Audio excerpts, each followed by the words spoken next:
എല്ലാവർക്കും എൻ്റെ പുതിയ വീട്ടിലേക്ക് സ്വാഗതം. നമ്മുടെ സംസ്ഥാനത്തെ സാമൂഹ്യ സുരക്ഷാ ക്ഷേമനിധി ബോർഡ് പെൻഷൻ വാങ്ങുന്ന എല്ലാ ഗുണഭോക്താക്കൾക്കും വളരെയേറെ സന്തോഷകരമായ വാർത്തയാണ് ഇപ്പോൾ നമുക്ക് വന്നിരിക്കുന്നത്. നമ്മുടെ സെപ്റ്റംബർ മാസത്തെ ക്ഷേമ പെൻഷൻ വിതരണം പ്രഖ്യാപിച്ചിരിക്കുകയാണ്.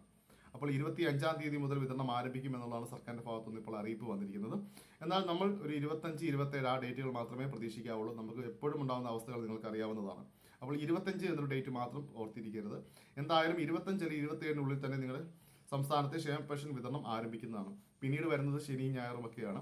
അപ്പോൾ വിതരണത്തിന്റെ കാര്യങ്ങളൊക്കെ പൂർണ്ണമായിട്ടും എന്തായാലും നമ്മുടെ സംസ്ഥാനത്തെ ക്ഷേമ പെൻഷൻ വിതരണം ഇപ്പോൾ പ്രഖ്യാപിച്ചിട്ടുണ്ട്. 25 മുതൽ വിതരണം ആരംഭിക്കുമെന്നുള്ള അപ്ഡേഷനാണ് നമുക്ക് വന്നിരിക്കുന്നത്. അപ്പോൾ അത് പ്രകാരം തന്നെ ആ ഒരു വിതരണം 25-ന് വന്നാൽ നല്ല കാര്യം. അതല്ല, ചിലപ്പോൾ നമുക്ക് 27 മുതലൊക്കെയാണ് നമുക്ക് തുടങ്ങുന്നതെങ്കിൽ പിന്നെ ശനി ഞായറും ഒക്കെ നമുക്ക് ഡിലേ വരുന്നതാണ്. എന്തായാലും ഈ മാസത്തെ ക്ഷേമ പെൻഷൻ വിതരണം പ്രഖ്യാപിച്ചിട്ടുണ്ട്. നമുക്ക് ഏത് ദിവസം എന്നുള്ളത് നമുക്ക് കറക്റ്റായിട്ട് നമുക്ക് വരുന്നത് നമ്മുടെ അക്കൗണ്ടിൽ വരുന്ന സമയം ഏതാണെന്നുള്ളത് നമുക്ക് വ്യക്തമായിട്ട് ഇപ്പോൾ പറയാൻ സാധിക്കില്ല. അല്ലെങ്കിൽ 25 എന്നൊരു ഡേറ്റ് പറഞ്ഞാൽ നിങ്ങളത് പ്രതീക്ഷിച്ചിരിക്കും. അന്ന് തന്നെ നിങ്ങൾക്ക് തുക വന്നില്ലെങ്കിൽ നിങ്ങൾക്കത് ഒരു ബുദ്ധിമുട്ടാവുന്ന കാര്യമാണ്. അതുകൊണ്ട് തന്നെയാണ് ഞാൻ ഇങ്ങനെ തുറന്നു പറയുന്നത്. 25 അല്ലെങ്കിൽ 27-നുള്ളിൽ തന്നെ നിങ്ങൾ സംസ്ഥാനത്തെ ക്ഷേമ പെൻഷൻ വിതരണം ആരംഭിക്കുന്നതാണ്. ഓക്കെ, മസ്റ്ററിങ് ചെയ്യാത്ത ആരെങ്കിലും ഉണ്ടെങ്കിൽ മസ്റ്ററിങ് നിങ്ങൾ പോയി ചെയ്യേണ്ടതാണ്. മസ്റ്ററിങ് ചെയ്യാത്തവർക്ക് ഈ പ്രാവശ്യത്തെ ക്ഷേമ പെൻഷൻ വിതരണം ഉണ്ടാവുന്നതല്ല. അതെല്ലാം നിങ്ങൾ ഓർത്തുകൊള്ളുക. മസ്റ്ററിങ് നിങ്ങൾ ചെയ്തില്ലെങ്കിൽ നിങ്ങളുടെ ക്ഷേമ പെൻഷൻ മുടങ്ങും എന്നുള്ളത് നേരത്തെ തന്നെ അറിയിച്ചിട്ടുള്ളതാണ്. നിങ്ങൾ ആരെങ്കിലും ഇനി മസ്റ്ററിങ് ചെയ്യാനുള്ളവരുണ്ടെങ്കിൽ എത്രയും വേഗം തന്നെ മസ്റ്ററിങ് പൂർത്തീകരിക്കുന്നതാണ്. അതുപോലെ തന്നെ കേന്ദ്ര വിഹിതം ലഭിക്കുന്നവർ നിങ്ങളുടെ DBT ട്രാൻസാക്ഷൻ വഴി വരുന്ന കേന്ദ്രത്തിന്റെ വിഹിതമുണ്ട്.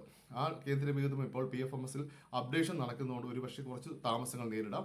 ഇപ്പോൾ 4 ദിവസമായിട്ട് നമ്മുടെ PFMS-നകത്ത് അപ്ഡേഷൻ നടന്നുകൊണ്ടിരിക്കുകയാണ്. പബ്ലിക് ഫിനാൻസ് മാനേജ്മെന്റ് സിസ്റ്റമാണ്. കാരണം കേന്ദ്രത്തിന്റെ വിഹിതം നിങ്ങൾക്ക് ലഭിക്കുന്നത് ഈ ഒരു DBT മെത്തേഡ് വഴിയാണ്. അപ്പോൾ ഈ PFMS ഇപ്പോൾ അപ്ഡേഷൻ നടക്കുന്നതുകൊണ്ട് കുറച്ച് ഡിലേ നിങ്ങൾക്ക് അത് നേരിടുന്നതാണ്. അപ്പോൾ അത് ഒരിക്കലും നിങ്ങൾക്ക് വന്നില്ല എന്നോർത്ത് നിങ്ങൾ വിഷമിക്കേണ്ട.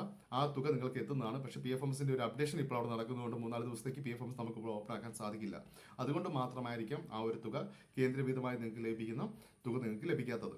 അപ്പോൾ അത് കിട്ടില്ല എന്നുള്ളത് വിഷമിക്കേണ്ട ആവശ്യമില്ല. അതിനുവേണ്ടി അന്വേഷിച്ച് പോകേണ്ട കാര്യങ്ങളുമില്ല. നിങ്ങൾക്ക് ഇത് കഴിഞ്ഞ പ്രാവശ്യം വരെ കിട്ടിയിട്ടുള്ളവരാണെങ്കിൽ ഈ പ്രാവശ്യം കിട്ടിക്കോളും. കുറച്ച് താമസങ്ങൾ ഉണ്ടാവും എന്നുള്ളതാണ്.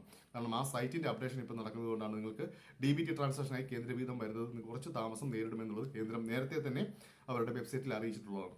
ഓക്കെ, അപ്പോൾ ഇതൊക്കെയാണ് ഇപ്പോൾ നമുക്ക് വന്നിരിക്കുന്ന അപ്ഡേഷൻ. അപ്പോൾ എൻ്റെ വീഡിയോ ഇഷ്ടമായെങ്കിൽ സബ്സ്ക്രൈബ് ചെയ്യാനും ലൈക്ക് ചെയ്യാനും മറക്കരുത്.